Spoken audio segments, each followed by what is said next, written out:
Welcome to the Fire Time Podcast, where it's never hot enough, slow is fast, and the way to win is to make it so stupidly easy to buy from you that there's no excuse not to. I'm your host, Tim Reed. And once again, I'm so excited to be here today. Thank you for listening to the Fire Time Podcast. And guys, it's been weird not being around. You know, it's just felt strange. I actually had some people write in when we finished up season 3 that, they were just missing the content. And I was telling them that it's kind of weird for me too, to not be delivering it. So I'm really excited to be back with a bonus episode. And as we get into the conversation here, we're going to be talking with Jerry Isenhour. And he hit me up because he's teaching a couple courses at the HPBExpo this year that are going to be terrific. And I'm laughing because I'm promoting you to go to his classes. He's actually teaching at the exact same time as me, but his classes are going to be off the hook. He's going to be doing one that's all about training an in-house service team and another one about how to sell high-end barbecue grills and outdoor living. And they're going to be just terrific courses. So what I want you guys to take away from this is, regardless of if you go and see Jerry or me at Expo, I really want you to understand that there are amazing classes being offered, and it might be too late for you to attend this year, but man, in the future, I personally think this is the highest value piece that there is at the trade show. They bring in amazing speakers from all over the country that are just experts in their profession that can help you move the needle in your business. It is worth spending $150 for an education passport. One thing I want to point out too is that if you enjoyed the episode that we had before about the HPBExpo, I had people write in and ask me to make the schedule that I talked about a public thing. So what I did is I put up a link on my website. If you go to itsfiretime.com/meetup, that's itsfiretime.com/meetup, you'll be able to get info on our podcast hangout that we're going to have at the expo. But down at the bottom of that page, you can actually download our guide to the trade show. And as I look at just the speakers that are going to be there, the companies that are there, and the RSVPs that we're getting for the podcast meetup, it's going to be awesome. I'm actually scared that the venue isn't going to be able to hold everybody. So if you haven't RSVP'd yet, please go to that link and RSVP that you are going to be there. So before we get going with this episode, I want to tell you guys about some things that I have coming up. So for me, the next few months are going to be crazy, and I'm going on what we're calling the Fire Time Tour. Now, I got to give props to the Northeast HPBA for coining the term. They invited me out for a series of speaking engagements, and they said, hey, we're going to call it the Fire Time Tour. Is that okay? And I was like, perfect, and I'm stealing it. So throughout mostly April, May, and June, I'm going to be out on the road a lot. I think so far I'm up to 17 states, and then a couple provinces of Canada as well. But I want to point out that if the content of the podcast has been helpful, I would love to invite you out to any one of these speaking engagements just to be able to meet you and talk to you, and just I'd love for you to be able to hear this content in person and for us to be able to actually dialogue back and forth so that we can make it specific to your business.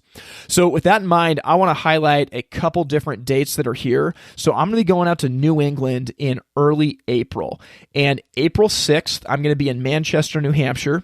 April 7th, Plymouth, Massachusetts. April 8th, Plantsville, Connecticut. And April 9th, Newburgh, New York. And I'm really excited about this because we're going to be doing the same thing every single night. And what we'll do is the front end of the talk is going to be about simplifying our sales process, how to make it easy for our customers to buy from us. And then in the middle, we're going to jump specifically into a retail showroom and talk about how to build a sales process in your retail showroom that connects with customers and wins more sales.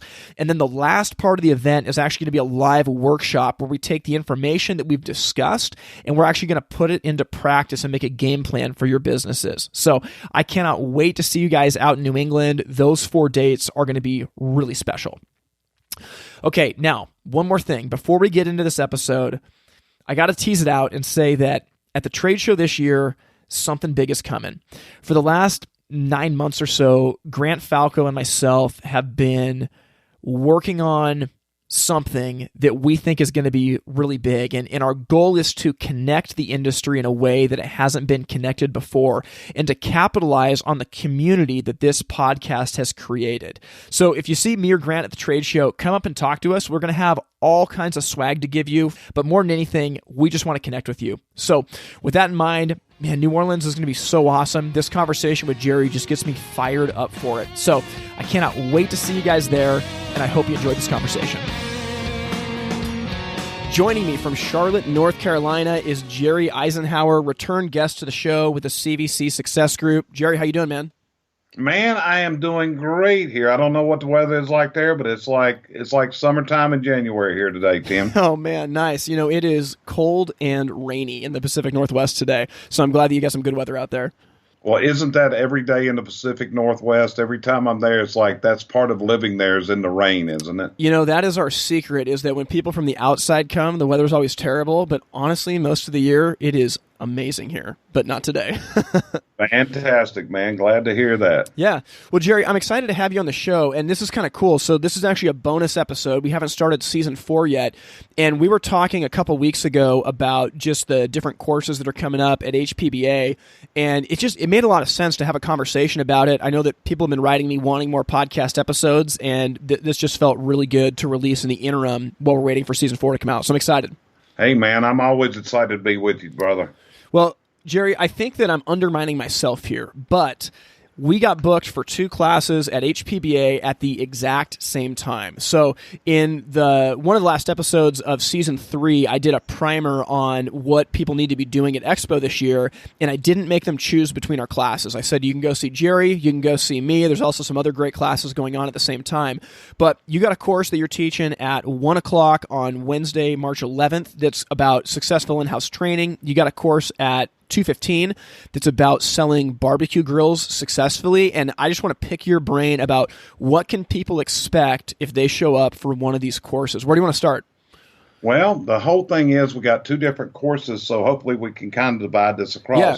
So let's start off with the barbecues, and one of the things is you're in the Northwest, so y'all call it barbecues. Down here in the South, we call it grilling. So it's kind of regional terms. Sure. But the whole thing is basically selling grills, selling barbecues is something that every single hearth retailer really needs to be in on because it has such a phenomenal profit potential. And the same customers are going to buy these products that are buying their fireplace goods. You know, this is what we noticed. We were able to build our outdoor kitchen sales up to where they exceeded our fireplace sales within just a few short years. Say that again. Okay, so you sold more in outdoor kitchens than you did with fireplaces. Yes, sir. And we are talking dollars, not units. Keep that in mind. Wow. So we're talking about actual gross and net dollars.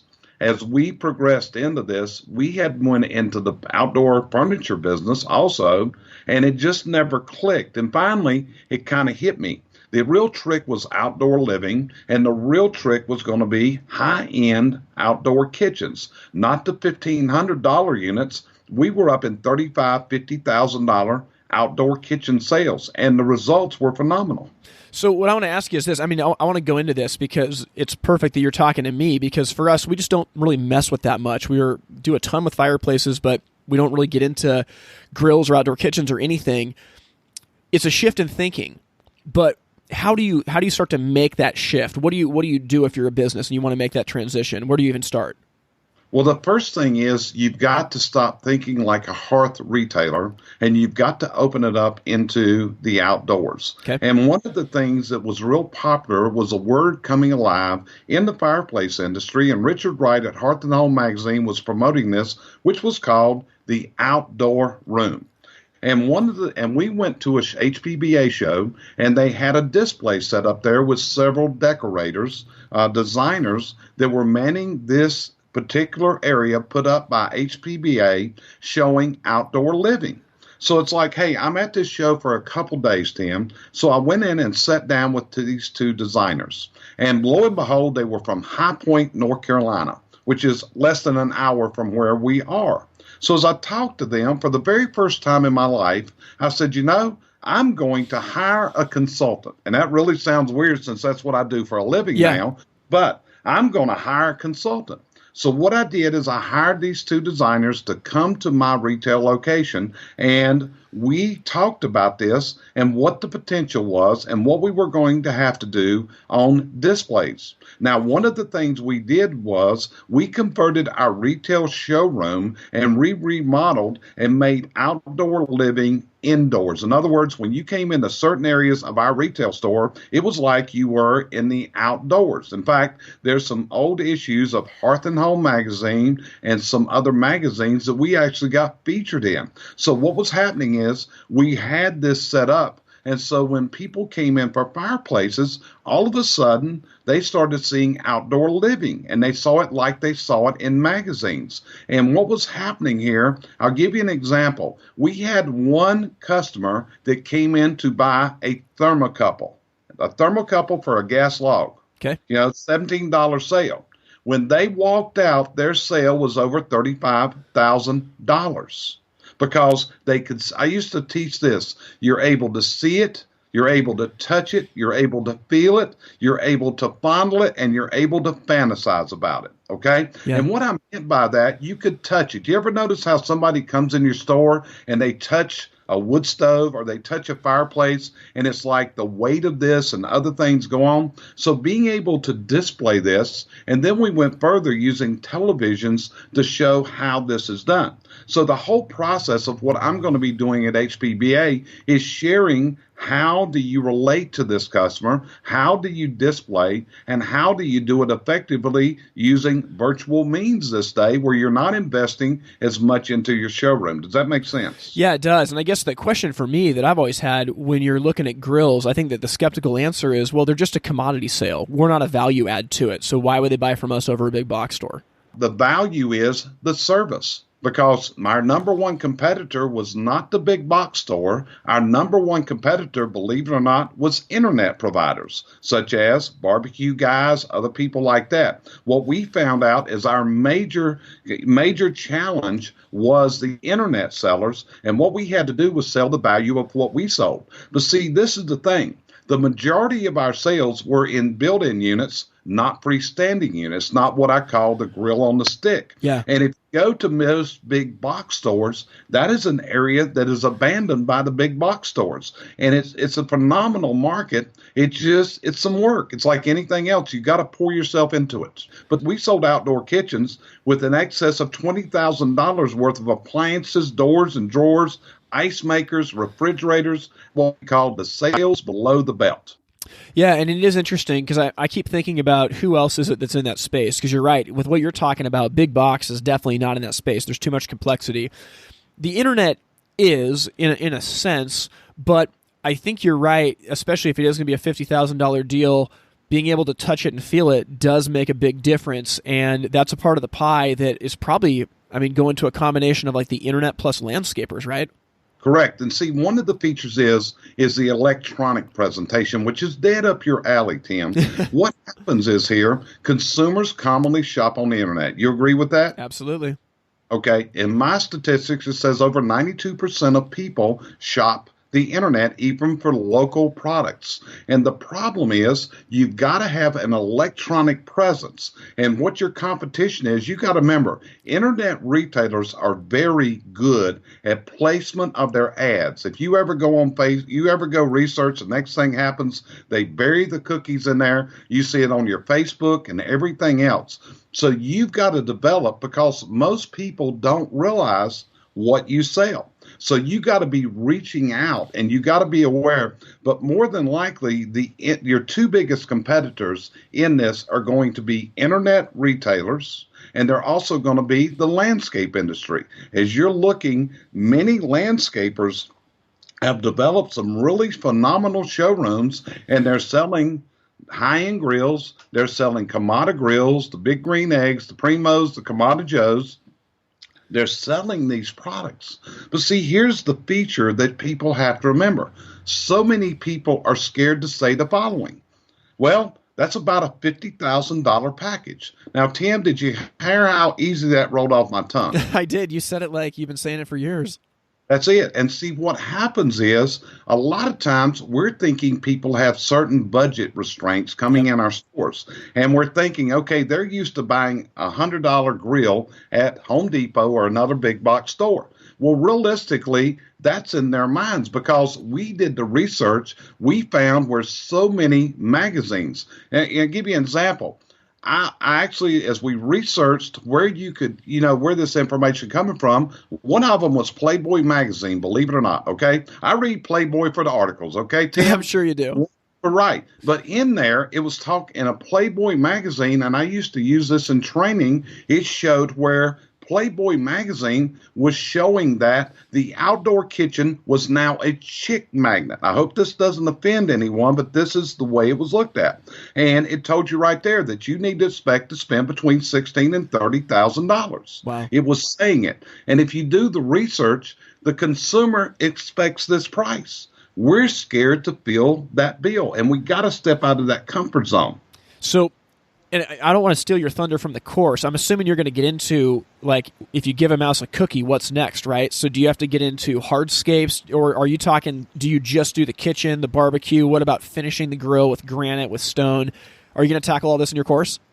Yes, we taught what we ended up doing, which developed into a manufacturing entity, is we found out that there was a great market for outdoor kitchens, and what people needed was a designer, someone to help them. It's just like in the fireplace industry. If you're going to be a successful retailer of fireplace goods, you've got to be able to help people to design Absolutely. where that fireplace is going, where the TV goes, where it complements. And that's where Cheryl had a very distinct design side to her. And one of the things that we always told people as we trained them in outdoor living is you've got to appoint a designer in-house by meeting with your designer. And we had all kinds of photos, we had all kinds of pictures, and we had to work with the visual. Yeah, that makes a ton of sense, Jerry. I'm excited. I wish I could be in this course, but we're booked at the same time. I'm going to have to try to catch it on video or something. So let's switch gears to the other course you're going to be teaching, which is going to be about building a service center in your business. And I want to hear you talk about that. Okay, well, actually, it's about building an in-house training center, Tim. Okay, because in this day and time, one of the hardest tasks that we all have is training a new person to move to a degree of excellence. I've had multiple dealers write me just in this last week about this same issue that they're having, looking for a space. Right. It's like when you and I are teaching at HPBA, when we're looking out in the crowd, we have an hour and a half and we're talking to business owners. Would you agree with that? Yeah. So we're really not teaching their people.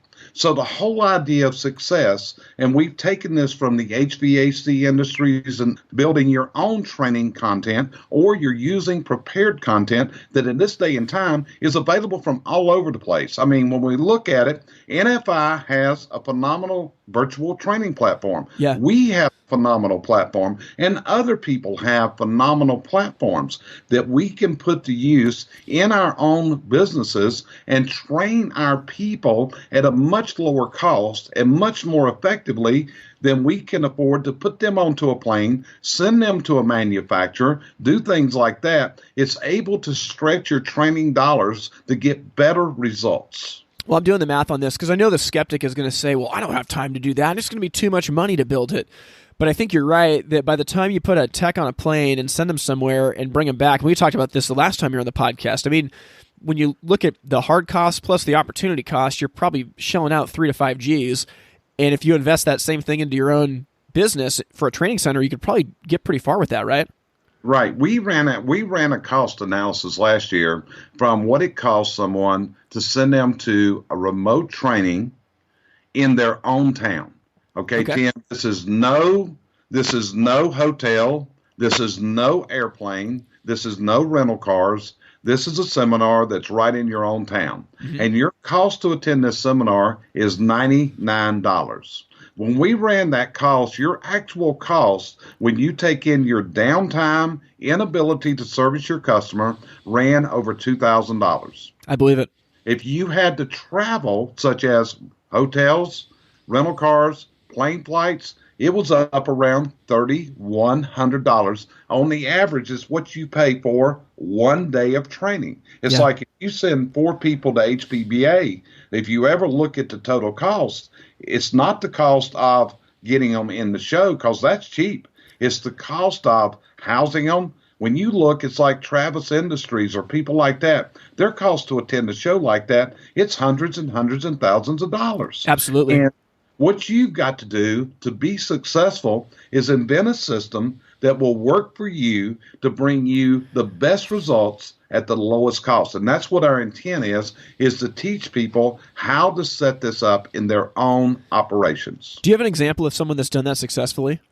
I have quite a few examples of customers that we presently service that have built their own training rooms in their own facility, which means they have a television in there, a widescreen television. It's computer accessible. We do a lot of live stream training with people. They will bring their people into their training room, and we will set up a virtual meeting, and we will do courses that way. Also, we train people in how to use virtual content because there's secrets to using virtual content. If you just put people in a room for an hour and say, watch this course, you're not going to get a whole lot. Yeah, good luck. Right. You've got to have a facilitator there. You got to be able to ask questions. I present a lot of courses online, and the difference in presenting online is there's nobody to get a reaction. You're talking to a computer screen. Yeah. But when you're in a room, and like I said, I've seen you teach, you've seen me teach, and it's a matter of gearing that presentation to the facial features, to the reactions that you're getting from people. That's what we want to train people to do, is how to become their in-house trainers themselves. As far as the time, yeah, it's going to take some time. And you've got to make a decision as a business owner. Is this something that you can do? Is it within your wheelhouse of skills? Or is it something that possibly you've got to make a person in your company become that in-house trainer? Yeah, yeah. Or hire somebody like you to come in and help build it for them. Right. I wrote a book 2 years ago, Tim. The title of the book is How to Move a New Recruit to a Skilled Technician. And I recently just did a virtual course on this. And there's a whole process you got to go through. And that involves hiring the right people, as we've talked about before. It involves the right onboarding processes. It involves the right training and the right accountability and putting it all together. And that's what you've got to do. You've got a destination. And what we want to teach people to do, if they can visualize that destination, we want to help them construct that path to get to their dream destination. Well, this tees up really well following the last episode that we had of Season 3 of the podcast. So we had a live Q&A with me and Grant Falco fielding questions. And Grant talked about the investment that he's made in his service and installation crews. He was really focusing on installation, but the analogy works for this. Basically, he's decided to make the investment for the last couple of years in the off season to hire extra installers, and he has an extra man on installation crews for 6-7 months of the year. And it does hit the bottom line where it drags it. But that allows extra training for months and months and months and months so that when they hit their busy season, all of a sudden they flex and they're up to 4 install crews. Because the reality is, Grant pointed this out, that pretty much any business during the heat of the season could sell 5 times the amount of fireplaces that they do if they could get them installed. So what he did is he made the off-season investment, carried that burden for 6-7 months, and then in the busy season, he's having an amazing year, and he's going to do the same thing again in this next year because he's made the investment. And a lot of businesses complain that, well, our numbers aren't better, this, that, or the other, but man, when you got a 3% unemployment rate and people are not out there that have this skill set, you got to grow it, and it's worth the investment. It is, and this is the other side, Tim. It removes the handcuffs. And here's the whole thing. You've managed a retail store, right? Yep. And what happens one day that your top performer decides, I'm going to be leaving and go do something else? You have nobody in the back room ready to step in this position. And all of a sudden, you're not there. So what Grant's doing is taking off the handcuffs of being at the control of someone else, because this is the real world. We never know who may be leaving us. They might be through any number of things. It could be that they decided to go somewhere else. They could have had a wreck. They could have had anything could have happened. As a coach, that's what we work with our customers and try to get them to realize you've got to run a business that if somebody gets hit by the bus. Yeah, sorry to cut you off. Simon Sinek calls that the school bus test. He said if your business doesn't pass the school bus test, you're never going to be able to sell it. If you get hit by a bus and you're dead and the business can't run without you, your business is worth $0. That's exactly right. And when we run a value assessment in our coaching business, that's part of what we do. What is the business value? If you decide to sell it one day, and a lot of businesses really have no value because everything is tied to the person that owns it, the person that's running it. And if they're going to be gone, the value is gone. Absolutely. Wow. So you're going to be speaking at 1 o'clock on Wednesday, March 11th, and that's going to be the course on creating this in-house training system. And then it looks like you're going to be talking at 2:15 about successfully selling barbecue grills. Jerry, I'm stoked that you came on the show, and I think people are going to get a ton of value out of this episode. Thanks for coming on board today. Okay, brother, and I appreciate it. I look forward to seeing you in a couple weeks down in New Orleans, brother. All right, man. We'll see you later. Okay. Man, I hope you guys enjoyed that conversation with Jerry. I was super excited to talk to him, and it honestly just gets me fired up for the trade show. You know, as I look at it, our industry's trade show is in an interesting spot where we're seeing a disruption in the way that people get information and make buying decisions, and everybody's got to be thinking about it. But that being said, I'm really excited for New Orleans this year because I think that the mentality of a lot of the dealers and the manufacturers is going to be different. I really do. Over the last 6 to 9 months, we've been having a lot of conversations at the national level with what is the purpose of our trade show? How do we give value to the people who exhibit, to the attendees who attend? How can we have better education sessions? And also from the dealer perspective, how can we show up actually ready to take advantage of it, right? So you could have the best trade show in the world where they do all these amazing things for marketing, for value, for setting up the booths really, really well, and all this stuff. But if you're a dealer that just wants to show up and party and you're not getting anything out of it, it doesn't help. So with that in mind, I think there's going to be something different in the air in New Orleans. I can't wait to see you there. Like I said, season 4 of this podcast, which is going to launch at the trade show, is going to be just incredible. I'm so excited for you to hear this content. And I got to tell you, especially over these last few months as I've had some downtime without the podcast going in between seasons, I just appreciate all the emails that I'm getting and the conversations that we're having to hear that this podcast is helping you make a difference in your business. So with that in mind, I hope you guys have an amazing next couple weeks. I cannot wait to see you in New Orleans. Thank you for listening to the Fire Time Podcast. To learn more, visit the website itsfiretime.com. Music from this episode was written and recorded by In Bloom out of Portland, Oregon. We thank you for listening to the Fire Time Podcast, where it's never hot enough, slow is fast, and the way to win is to make it so stupidly easy to buy from you that there's no excuse not to. We'll see you next time. All into